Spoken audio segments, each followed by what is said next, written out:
We're also creating environments, and Bruce mentioned this too. You were great in terms of foreshadowing what I had to say. Thank you. We're also creating environments that support good nutrition and physical activity for our youngest children to grow and to thrive. And at the top of the list, of course, are our nation's schools. In every single way, a school should be a positive and nurturing environment for our children. That's why the administration fought so hard to pass the Healthy and Hunger-Free Kids Act with very strong bipartisan support. And the historic legislation will help children get the nutrition they need to learn, to grow, and succeed in school and in life. Among the highlights of the Act, it increases the number of eligible children enrolled in school meal programs by directly certifying using data from other federal assistance programs. And for high poverty communities, the Act allows for more universal free meal access to increase the number of hunger-free schools. It also makes other important improvements in nutrition programs that serve our very youngest and our very neediest, including the WIC and the Child and Adult Care Food Program. We've been tackling the childhood obesity epidemic for almost a year and a half now, and one of the things that we've learned is that the early years are pivotal. More than half of obese children become overweight before their second birthday. I've always found that statistic, that piece of data, just stunning, before their second birthday. And we also know that we have to work with some of our biggest corporations, with foundations, with the private sector, with everyone, with communities, with parents, so that we are addressing this issue. And we're kicking off efforts to do just that. One exciting example is an initiative that we recently launched to prevent and reduce childhood obesity in childcare settings. Let's Move Childcare calls upon providers to implement a checklist focused on improving nutrition and physical activity in those settings. The Department of Defense, the General Services Administration, and Bright Horizons private network have all committed to adopting these important changes. This initiative will change lives. 280,000 lives in 1,600 different child care settings, to be exact. Individual providers can go to healthykidshealthyfutures.org to sign up and to access tools and information. Hundreds of individual providers have already responded and are making changes within their centers. We can put time, resources, and perseverance into ensuring that our children are healthy as can be. But the reality is, and again, this is something the President and the First Lady speak to consistently, that if we want our children to succeed in life, parents have to step up. Both parents, including fathers who often are not living in the home. And this isn't an effort by our administration to not recognize the critical role that mothers play, but certainly from the President's own experience, he feels very personally and very strongly that we have to speak to the issue of father absence. We all know the difference a committed and responsible father can make in the life of a child. Fathers are our first teachers and our first coaches. They're our mentors and our role models.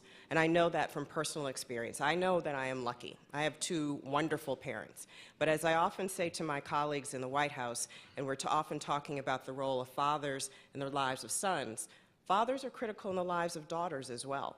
They really shape and form your view of the world, your view of the kinds of relationships you may or may not want to be involved in, the way that you want to be treated in a professional environment. Fathers are indeed critical. Right now, we know what the statistics look like. Children who grow up without fathers are more likely to drop out of school and wind up in prison. They're more likely to have substance abuse problems, run away from home, and become teenage parents. So our administration is working to make sure that we are realizing positive outcomes for children and we're strengthening parents and families through the President's Fatherhood and Mentoring Initiative. Promoting responsible fatherhood is a priority for the President, as I said, for the reasons that I mentioned. And he lives that every day as he tries to balance the most demanding job I can possibly imagine with also his responsibilities to his wife and to the daughters that he loves so much. The Fatherhood and Mentoring Initiative has included support for local fatherhood programs, town halls around the country, partnerships with outside organizations, and a new Dad Talk blog on the fatherhood.gov website. This past June, in celebration of Father's Day, the President kicked off the next round of the initiative, the Year of Strong Fathers, Strong Families. This is a nationwide effort to impact the problem of father absence and help dads connect with their kids. There are partnerships with organizations like bowling centers and sports centers and zoos and aquariums, and companies like Living Social and Groupon are providing and promoting simple yet meaningful opportunities for dads and kids to engage with one another in a fun setting. We're also honoring everyday dads, not just the celebrity dads, everyday dads, those who are doing the very best they can for their families and communities, and we're doing that through events that are being held at the White House. To support these efforts, Secretary Sebelius recently announced a substantial fatherhood investment of $150 million to support local responsible fatherhood and healthy marriage programs. For the first time ever, we're investing $75 million to help fathers be responsible parents and involved in raising healthy children and building strong communities. So finally, I want to turn to what has been a consistent pillar in the domestic policy agenda for this administration. And it's one of the President's most important priorities and has been since his days in the State Senate, not to mention the U.S. Senate and into the White House, and that is the issue of education. President Obama always says that an education is no longer just a pathway to success, it is a prerequisite for success. The years before kindergarten are critical in shaping a child's foundation for learning and success at school.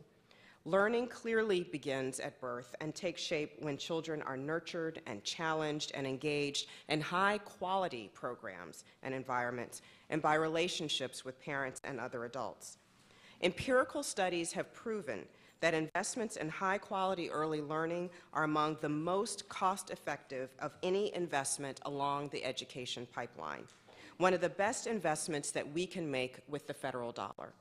For every single dollar that we invest in children before they enter school, so that's before they're 5 or 6 years old, we get nearly $10 back in reduced welfare rolls, fewer health care costs, and less crime. Children are enrolled in successful early childhood education programs are more likely to score higher in reading and math, more likely to graduate from high school and attend college, and more likely to hold a job and earn more money in that job. That's why we've launched a comprehensive 0 to 5 agenda that has already started delivering unprecedented results, and we're encouraging new challenges for new and improved outcomes and to expand opportunities across early learning programs. At the very, very beginning of our administration, we worked on the American Reinvestment Act, the stimulus bill. We invested $5 billion in early childhood programs, including $2 billion to shore up child care and serve tens of thousands of new children, $2.1 billion to expand Head Start and Early Head Start to an additional 62,000 infants, toddlers, and preschoolers, and $900 million to expand services to children with disabilities through IDEA preschool and early intervention services. While making essential investments in Head Start, our administration has also embarked on an effort to shore up and to improve and to strengthen Head Start, with the most significant structural change in the program since its inception since 1965. We believe that it's critical to focus on the quality of teacher-child interactions in Head Start, and our reforms reflect the administration's deep, ongoing, consistent commitment to the mission of Head Start and to improving quality across all Head Start programs. We propose, as many of you know, new Head Start regulations that will bring more meaningful accountability into the program and enable us to set and maintain high standards for Head Start and early Head Start